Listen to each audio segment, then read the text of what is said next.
तो केरल में सबसे अच्छा सी फूड कहाँ मिलता है? दावा सच है या नहीं?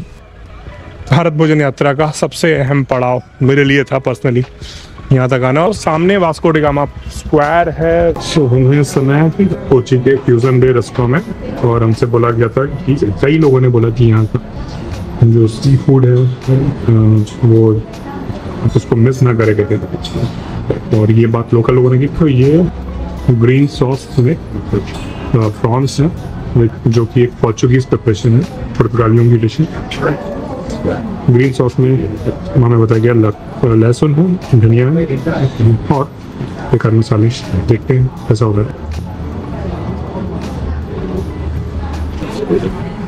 Can say only one thing, मैंने बहुत जगह प्रॉन्स खाए हैं घर के बने, और होटल में बहुत तरह के प्रॉन खाए। Nothing like this before. इसके तरह का प्रॉन पहले कभी नहीं खाया। टेक्सचर और क्रीमीनेस दैट इज अनबिलीवेबल। अगर आप सी फूड के शौकीन हैं तो कोचिंग इस जगह पर जरूर आएगी, और खासतौर से यहाँ की तारीफ यहाँ के लोकल लोगों ने की थी जो केरल के हैं, जो हमेशा सी फूड खाते रहते हैं। उन्होंने बड़ी तारीफ की थी। ये ऐसी जगह जिसको मिस मत करना, और ये जगह ऐसी है जिसको मिस मत करना। So fish curry with mango,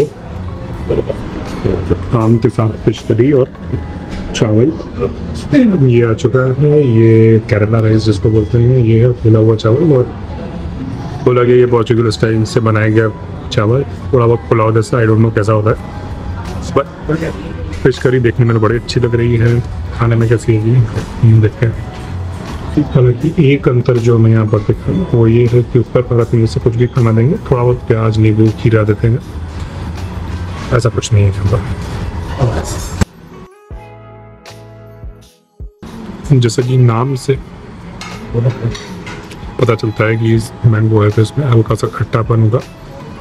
basically जो उत्तर में टमाटर की ग्रेवी होती है उसकी जगह आम का इस्तेमाल किया गया है।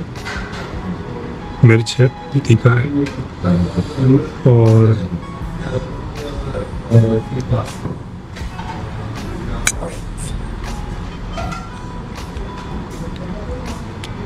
समुद्री मछली की इस तरह की प्रिपरेशन मैंने कम ही खाई है, या कहें कि नहीं खाई है। बहुत जगह समुद्री मछली खाई है, बट नथिंग लाइक दिस।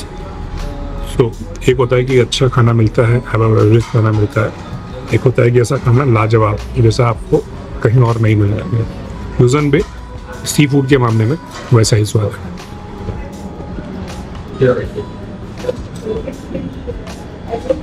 इस राइस करी की एक खास बात और है कि इसमें आप कच्चे आम के टुकड़े आपके मुंह में बीच में आते हैं। तो ये जो फिश करी है,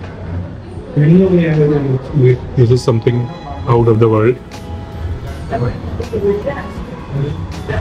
बेसिकली किसी मलयाली आदमी ने इतनी तारीफ की है मछली की कि फ्यूजन बे की मछली जरूर खाना, फ्यूजन बे की उसका सी फूड जरूर खाना, नॉट एक more than one. This is really good food, और आपको हमारा शुक्रिया कहना चाहिए कि हम आपके लिए इतनी चीज़ें ढूंढ के लाते हो। इनपुट होना इतना आसान नहीं है। जीवन में कुछ जगहों पर पहुंचना पता नहीं क्यों इतना इम्पोर्टेंट हो जाता है। तो जब ये यात्रा शुरू की थी तब था कि ये जगह देखनी है जहाँ पर वास्को डी गामा, क्योंकि मैं किताब का कॉन्सेप्ट बना रहा था, किताब पे काम कर रहा था, और जिसमें कोलोनाइजेशन के ऊपर एक चैप्टर था, भोजन से जुड़ी हुई किताब थी। इसको पढ़ते हुए बहुत सारी चीज़ें समझ में आई, हमारे भोजन पे कितना असर, कितनी चीज़ें, कितना कुछ विदेशी स्वदेशी, बहुत सारी चीज़ें समझ में आई। और फिर लगा कि उस जगह पे जाना चाहिए जहाँ से ये सब कुछ शुरू हुआ। एक आदमी काली मिर्च खरीदने के लिए 1498 में कालीकट उतरता है, वहाँ से 4 साल बाद कोचीन आता है, और वो दुनिया का इतिहास बदल के रख देता है। उसने भी नहीं सोचा होगा। और यहाँ पर जो चर्च है वो रोमन कैथोलिक चर्च है। पोर्चुगीज जो थे वो रोमन कैथोलिक थे। और जिन लोगों को नहीं पता है, कई तरह के चर्च हैं, कई तरह के संप्रदाय बोल सकते हैं हिंदी में समझाने के लिए, क्रिश्चियनिटी में भी, और उनके चर्चेज अलग अलग तरह के होते हैं। जैसे हमारे मंदिर अलग होते हैं कि राम का मंदिर, शिव का मंदिर, दुर्गा का मंदिर, शक्तिपीठ और ज्योतिर्लिंग, अलग अलग चीज़ें होती हैं। तो उनके यहाँ भी इस तरह की चीज़ें होती हैं अलग अलग। इसको बहुत ओवर सिंप्लीफाइड करके मैं बता रहा हूँ, लेकिन यहाँ पर उनकी कब्र वास्को डी गामा की। और कॉलोनाइजेशन निश्चित रूप से भारत को उसमें बहुत सारा नुकसान हुआ, कुछ फ़ायदे भी हुए। हमारी ज़िंदगी में बहुत सारा असर है कॉलोनाइजेशन का। कॉलोनाइजेशन नहीं होता, राजतंत्र होता अगर मान लेते हैं भारत में, तो पता नहीं कैसे जी रहे होते।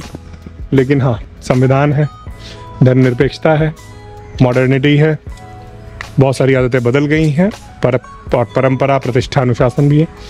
तो ये भारत भोजन यात्रा का सबसे अहम पड़ाव मेरे लिए था पर्सनली, यहाँ तक आना। और मुझे बार बार एक ही डर होता था कि यहाँ तक आ पाओगे या नहीं आ पाओगे। तो सामने वास्को डी गामा स्क्वायर है, वो जहाँ पर वो पेड़ लगे हुए हैं। सो वास्को डी गामा साहब के पास जब वो भारत पहुँचे तो बहुत कुछ देने के लिए था नहीं, राजा के लिए बहुत पैसा वैसा, सोना वो सब था नहीं। तो पहले तो उनका मजाक उड़ा, बाद में कुछ संघर्ष हुए और गोलाबारी तक नौबत पहुँची, वो सब कुछ चलता रहा।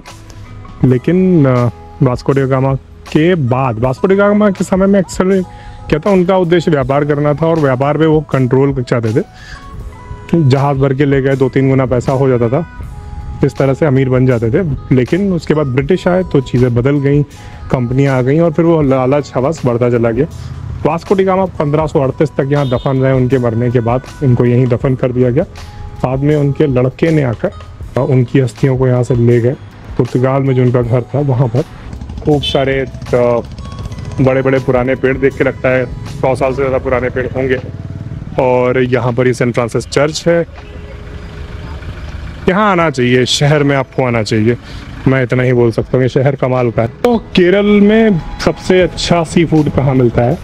सबसे अच्छा का दावा पता नहीं हम करने लायक है या नहीं है बेसिकली। लेकिन मुझे जितना भी यहाँ के लोगों ने कहा, मलयालम के लोगों ने कहा, मलयाली लोगों ने कहा कि फ्यूज़न बे, ओशियानो, 2 जगह ज़रूर ट्राई करना चाहिए। फ्यूज़न बे हम गए और यकीन मानिए इस तरह का सी फूड शायद ही जीवन में कभी खाया होता तो याद रहता, भूलते नहीं। Out of the world food. दावा सच है या नहीं? दावा सच है। अगर आपको ये जानकारी अच्छी लगे तो इसको ज़रूर शेयर करिए, सब्सक्राइब, लाइक जो भी है वो करिए। थोड़ा सा और लोगों को फ़ायदा मिलेगा, हमें भी उत्साह, हमारा भी उत्साह बढ़ता रहेगा।